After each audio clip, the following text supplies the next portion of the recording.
जनाबाई नामदेव जी के घर आई थी काम करने। देखो संग कैसे रंग चढ़ाता है ना। नौकरानी दासी का काम करती थी जनाबाई। रोज नामदेव जी को कीर्तन करता देखती तो खुद भी कीर्तन करती। कपड़ा धो रही है और सत्संग सुन रही है। नामदेव जी के साथ संत बैठे और नामदेव जी कीर्तन कर रहे हैं एकादशी को, तो वहीं बैठ करके पांडुरंगा की लीलाएं सुन रही हैं। झाड़ू लगा रही, झाड़ू लगाते लगाते विठला विठला विठला पांडुरंगा पांडुरंगा पांडुरंगा। गोबर से उपले बना रही, उपले बनाते बनाते विठला विठला विठला। उपलों को कोई पड़ोसन ले गई तो झगड़ पड़ी उससे।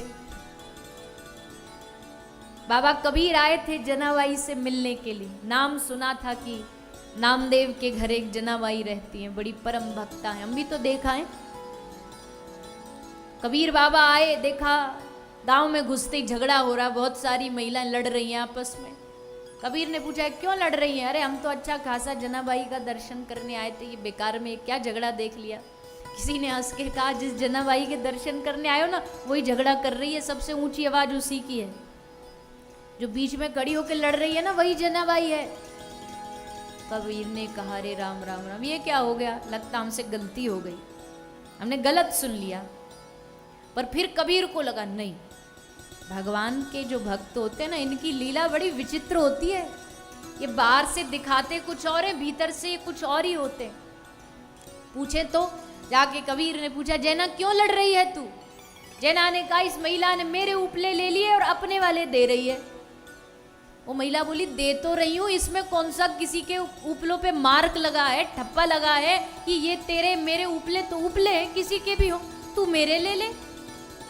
जैना कहती है नहीं, मेरे उपलों पे ठप्पा लगा है। तेरे उपलों पे क्या ठप्पा लगा है? लगाओ कान से। जिन कंडों से, जिन उपलों से तुमको विठला विठला विठला की आवाज आ जाए, समझ जाना ये जैनाबाई के कंडे हैं, ये जैनाबाई के उपले। कबीर ने कहा ला दिखा, और जैसे कान से लगाया तो कंडों से पांडुरंगा पांडुरंगा विठला विठला की आवाज आने लगी।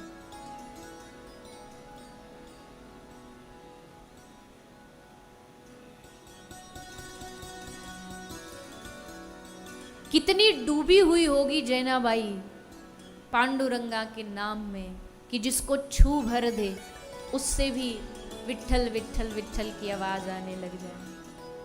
कैसा प्रेम रहा होगा इन दिव्य महात्माओं का, कैसी नाम निष्ठा रही होगी इनकी कि निर्जीव में से जो बोल नहीं सकता उसमें से आवाज आ रही। नामदेव नामा, नाम पर नछावर हो जाते। ऐसी नाम निष्ठा कि ठाकुर जी इनकी घर आकर के मजदूरी करके जाते। चोखा मेला, ये सब महाराष्ट्र के भक्त हैं, नामदेव जी की मंडली के भक्त हैं सारे। नामदेव जी की मंडली बड़ी अद्भुत थी। चोखा मेला चमार निम्न जाति का, और नामदेव जी के संग रह के इसको नाम का रस चढ़ गया। एक दिन मजदूरी कर रहा था, मजदूरी करते करते पूरा घर ढह गया, ऊपर सबके मजदूर मारे गए, चोखा मेला भी दब के मर गया।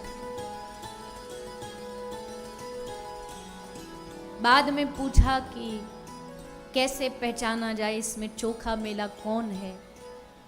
नामदेव ने कहा हड्डियों को कान से लगाओ, जिसकी हड्डियों से विठल विठल की आवाज आ जाए समझ लेना वो चोखा मेला की हड्डियां।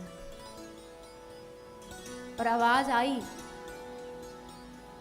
विज्ञान इन बातों को नहीं मानेगा, विज्ञान कहेगा ये सब बेकार की, ये पागलपन है। पर भक्ति पागलपन ही तो होती है, भक्ति पागलपन ही होती है।